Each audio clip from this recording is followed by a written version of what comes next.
sisi di camp di Pare, Jawa Timur. Timur barat, Bro. Oh, Jawa Timur. Hujan nggak situ, hujan nggak? Gerimis doang. Oh, gerimis. Sama berarti sama di sini. Sini juga sama, gerimis sama. Di Tangerang. Bapaknya di mana? Tangerang. Tangerang.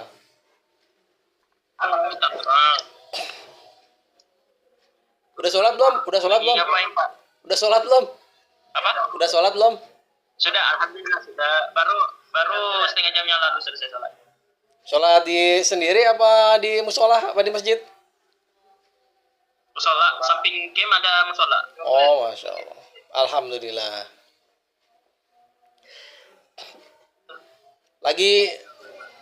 Saya lagi berburu nih, Berburu apa tuh? Berburu sarjana 5 waktu. Sarjana 5 waktu. Iya, pernah denger nggak?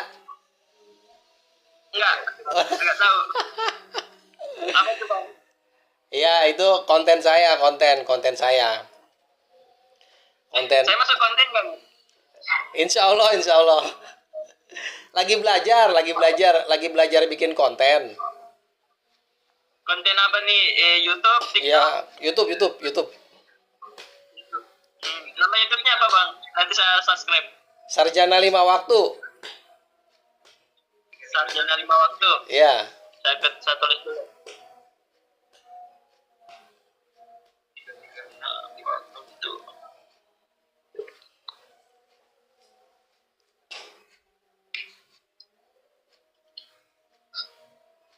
Johnny, KPN. Don't you want to tell Wixin? Minso sama? Yeah, kita pansin, let's go. Nah, sama. Apa itu?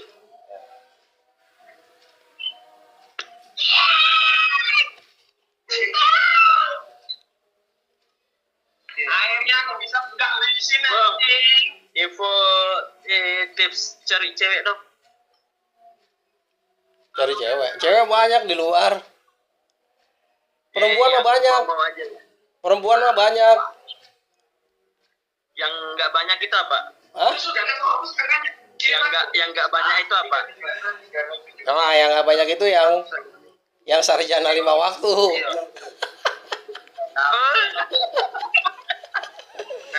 Berat. Mas siapa nama Mas? Mas siapa namanya? Ya? Mas siapa namanya? Apa? Mas siapa namanya? Fadil. Fadil, Bang. Fadil gimana? Akhirnya Sholat fardu 5 waktu udah lulus belum? Alhamdulillah.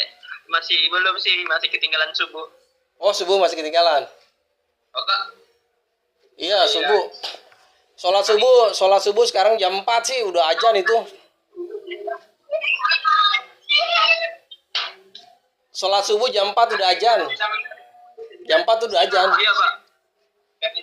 Jam 4.15. Iya, jam 4. 4.15-an. Jam 4-an itu. Masih gelap banget udah azan. Nah, jadi kalau boleh cerita, ini konten saya itu sarjana 5 waktu. Itu kita mengeksplor orang-orang yang hari ini udah lulus sholat 5 waktunya. Jadi orang-orang yang udah lulus sholat 5 waktu, kita minta sharing experience-nya, pengalaman mereka sampai bisa lulus sholat 5 waktu itu gimana pengalamannya gitu kan. Iya. Karena ya insya Allah mudah-mudahan nanti pengalaman orang-orang yang udah berhasil ya, udah jadi sarjana 5 waktu ya, yang udah lulus sholat 5 waktu. Nah, mudah-mudahan pengalaman mereka bisa menjadi pelajaran, jadi inspirasi buat orang-orang yang hari ini, yang sampai hari ini tuh masih belum sempurna sholatnya gitu. Masih bolong-bolong, masih berjuang, masih tertatih-tatih lah.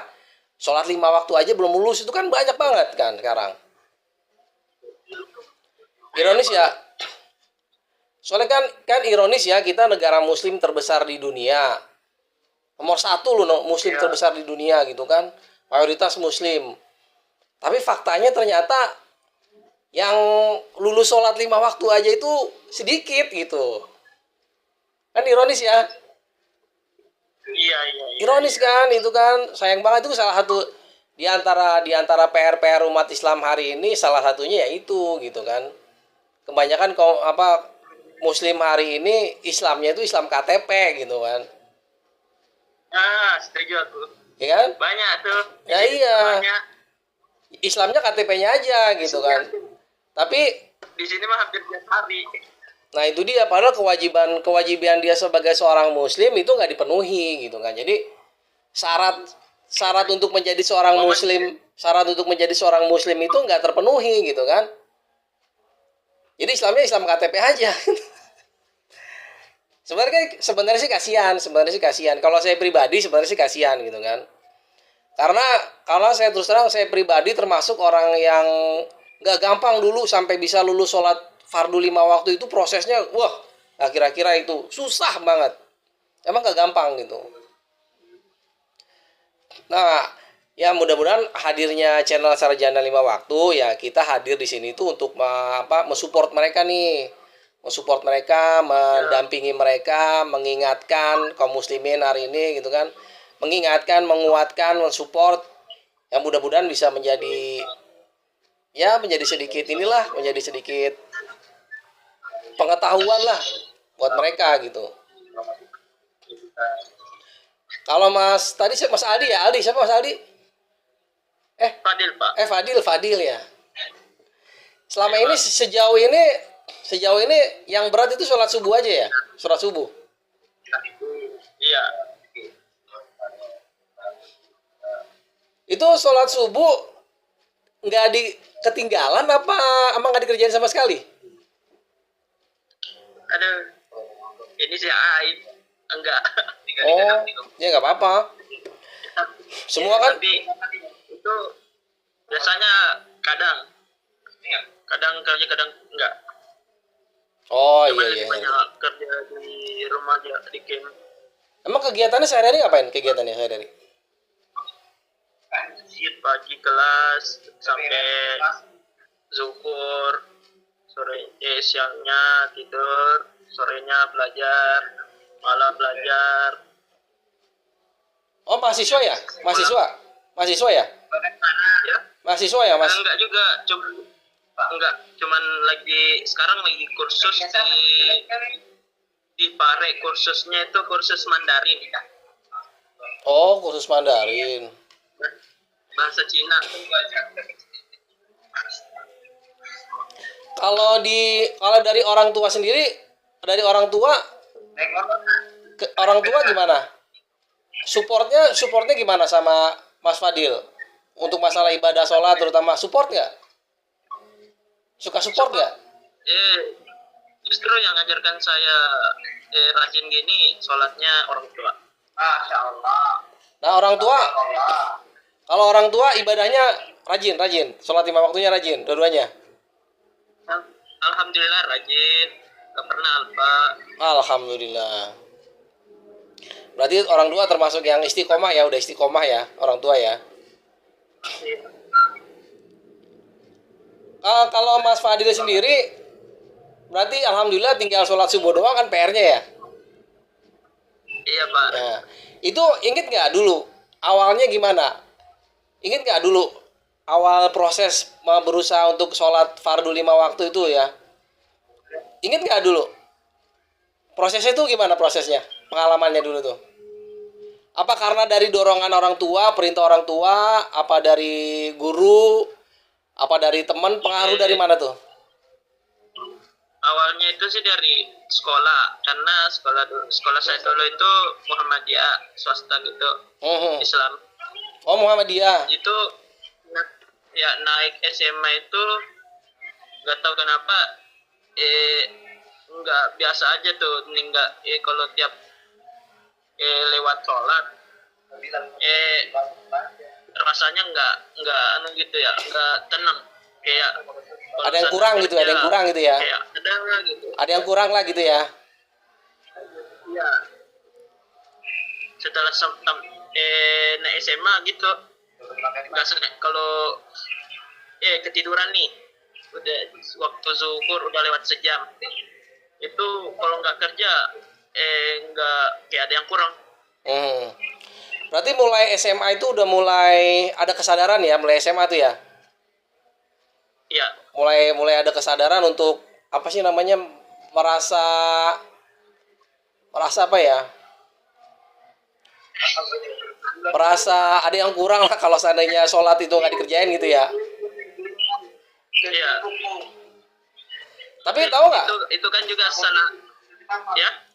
Tapi tahu kalau Mas Faldi tahu ya kalau seorang muslim itu sholat fardu 5 kali sehari itu wajib ya, tahu ya? Tahu kan? Udah, tahu. Tahu kan ya, tahu ya. Berarti mulai SMA itu yang paling istilahnya paling terasa lah ya. Udah mulai ada kesadaran, tumbuh kesadaran itu ya. Tumbuh kesadaran buat kayaknya gimana gitu, merasa khawatir, merasa ada yang janggal, merasa khawatir, merasa ada was-was kalau seandainya sholat itu ditinggalin gitu ya. Iya. Apalagi yang kalau semisal saya kan tadi kan saya nggak sengaja ketiduran waktu asar itu, sisa waktunya tinggal 10 menit. Aku cuci muka aja enggak, tiba-tiba itu lari ke musola sholat gitu. Kan biasanya orang kan kalau udah mau 10 menit sebelum isya itu, isya atau maghrib lah, mereka kan ada orang yang kayak ngomongnya aja gitu, biasa aja kan, bilang kurang 10 menit nggak usah kerja dah. Ya alhamdulillah. Kalau saya pribadi doain lah buat Mas Fadil, mudah-mudahan kedepannya sholatnya bisa disempurnain ya Mas Fadil ya. Ya, amin. Sholatnya bisa disempurnain, terutama subuhnya itu ya. Cuma saya sih cuma bisa ngedoain aja, mengingatkan ya. Cuma bisa ngedoain, ngingatin, menguatkan gitu kan. Mudah-mudahan suatu saat nanti bisa sempurna sholatnya. Karena kan yang namanya ibadah, terutama sholat itu kan, itu emang butuh proses ya Mas Fadil ya. Nggak bisa langsung ujuk-ujuk tahu-tahu orang jadi bisa sholat 5 waktu, nggak mungkin. Itu pasti butuh proses. Pasti butuh proses gitu kan. Nah mudah-mudahan nanti Mas Fadil berproses sampai pada titik ibarat buah itu nanti sampai matang gitu ya Mas Fadil ya. Karena kalau yang udah sempurna sholatnya itu kan ibarat buah itu udah mateng. Kalau yang masih baru, kadang kan anak-anak kan yang masih baru belajar sholat itu kan karena takut, karena orang tua ya kan, karena takut orang tua, karena mungkin dari guru gitu kan, ya sekedar menjalankan perintah aja gitu kan, karena takut gitu kan. Jadi ibarat buah, kalau buah itu kan awalnya kan pahit ya, buah tuh ya pahit. Iya. Terus kemudian asem. Udah asem lama-lama, udah asem lama-lama jadi mateng tuh baru manis tuh. Ya kan? Kalau udah mateng tuh baru manis gitu kan. Nah, mudah-mudahan nanti suatu saat Mas Fadil bisa istiqomah, bisa kafah ya sholat 5 waktunya. Karena kan salah satu perintah Allah juga itu kan di dalam Al-Qur'an itu kan, dalam surat Al-Baqarah itu ya. Ya ayyuhalladzina amanu dkhulu fisilmi kafah ya. Jadi kata Allah, wahai orang-orang yang beriman, masuklah kamu ke dalam Islam secara keseluruhan gitu. Ya, masuk Islam secara keseluruhan, jangan setengah-setengah gitu. Kata Allah tuh, perintah Allah tuh seperti itu. Masuk Islam secara keseluruhan, jangan setengah-setengah gitu kan. Dan juga ingat juga sabda Nabi SAW itu kan, Nabi kan pernah bersabda itu kan, kata Nabi SAW, awalu ma yuhasabul abdul bihi yaumal qiyamah sholah, fa in soluhat soluha sa'iru amali, wa in fasadat fasada sa'iru amali. Jadi amal, kata Nabi nih ya, amal yang pertama kali dihisap nanti di akhirat itu tuh sholat yang pertama kali dihisap tuh. Yang pertama kali dicek ya, dicek sama Allah tuh, dicek di akhirat nanti tuh dicek sholatnya dulu. Kata Nabi, fa'in soluhat sairu amali. Kalau sholatnya itu udah bagus, kata Nabi, ibadah yang lainnya pasti bagus. Kalau sholatnya buruk, sholatnya jelek, ibadah yang lainnya pasti juga jelek gitu, kata Nabi tuh. Jadi sholat itu jadi apa ya? Jadi semacam acuan, tolak ukur gitu. Jadi tolak ukur amaliyah kehidupan seseorang itu kita itu bisa secara apa ya? Secara definitif kita bisa pastiin ya kalau sholat orang kalau sholatnya asal-asalan pasti sholatnya nggak bener, pasti nggak bakal bener gitu. Soalnya amalan lainnya nggak bakal bener gitu. Karena yang ngomong tuh Nabi gitu. Nabi yang ngomong yang menjamin tuh, Nabi Muhammad SAW yang ngomong itu kan. Kalau sholatnya bener, pasti amal yang lain juga pasti bener gitu. Kalau sholatnya udah acak-acakan, gak karuan, pasti yang lainnya sono gak bakal beres juga lah gitu. Jadi makanya kan dalam hadis lain juga kan as-sholatu imaduddin kan, sholat itu tiangnya agama gitu kan. Jadi wajar kalau seandainya sholat itu bisa menjadi salah satu acuan, barometer ya, parameter keislaman seseorang, amaliyah seseorang, ibadah seseorang itu sempurna apa enggaknya itu. Emang pondasi awalnya itu dari sholatnya itu, sekelihatan dari sholatnya. Semakin hebat sholat seseorang itu ya, semakin hebat sholatnya itu, insya Allah amal yang lainnya juga pasti semakin hebat, dah pasti makin hebat dia amalannya itu. Ya insya Allah ya Mas Fadil ya. Terima kasih banyak lah ya. Salam buat semuanya. Ilmunya juga, Pak. Iya, sama kita juga lagi belajar. Mas Fadil juga semangat juga ya. Semangat Mas Fadil belajarnya ya. Belajar agama Islamnya ya. Iya, Pak. Nih, al-ilmu hayatul Islam wa imadul iman. Al-ilmu hayatul Islam wa imadul iman. Ilmu itu ya, ilmu agama itu ada ruhnya Islam dan tonggaknya tiangnya iman. Itu kata Nabi SAW. Jadi jangan lupa untuk menguatkan ibadah kita Mas Fadil ya, untuk menguatkan sholat Mas Fadil, menguatkan ibadah-ibadah Mas Fadil yang lainnya itu harus didukung sama ilmu, banyak baca ya, banyak referensi. Semakin banyak kita referensi, makin banyak kita paham tentang wawasan agama Allah, Islam, insya Allah itu akan menguatkan keimanan sama keislaman kita, insya Allah. Ya, Mas Fadil ya. Iya, Pak. Ya, makasih banyak ya Mas Fadil ya. Iya, Pak. Udah berbagi di apa namanya? Di channel Sarjana Lima Waktu. Mudah-mudahan Mas Fadil ke depan lebih baik lagi. Bisa Amin. bisa istiqomah di jalan Allah, khususnya sholat 5 waktunya Mas Fadil ya. Mudah-mudahan dimudahkan sama Allah. Karena Mas Fadil masih muda, perjalanannya masih panjang nih. Umur berapa umur? Umur 20, Pak. 20 ya? Wah, Masya Allah. Perjalanannya masih panjang ya. Perjalanannya masih panjang, masih banyak tantangan, masih banyak lika-liku yang mesti Mas Fadil hadapi ya. Kita jangan sombong kita ini makhluk yang hina, makhluk yang fana, makhluk hina, makhluk rendah gitu kan. Jangan sombong kita harus sertakan Allah dalam hidup kita. La tahzan innallaha ma'ana. Jadi ya, salah satu fungsi sholat itu Mas Fadil ya, kalau yang Allah kabarkan dalam Al-Quran itu sebagai penolong, wasta'inu bisyobri wassalah. Jadi sholat itu bisa menjadi sarana penolong kita.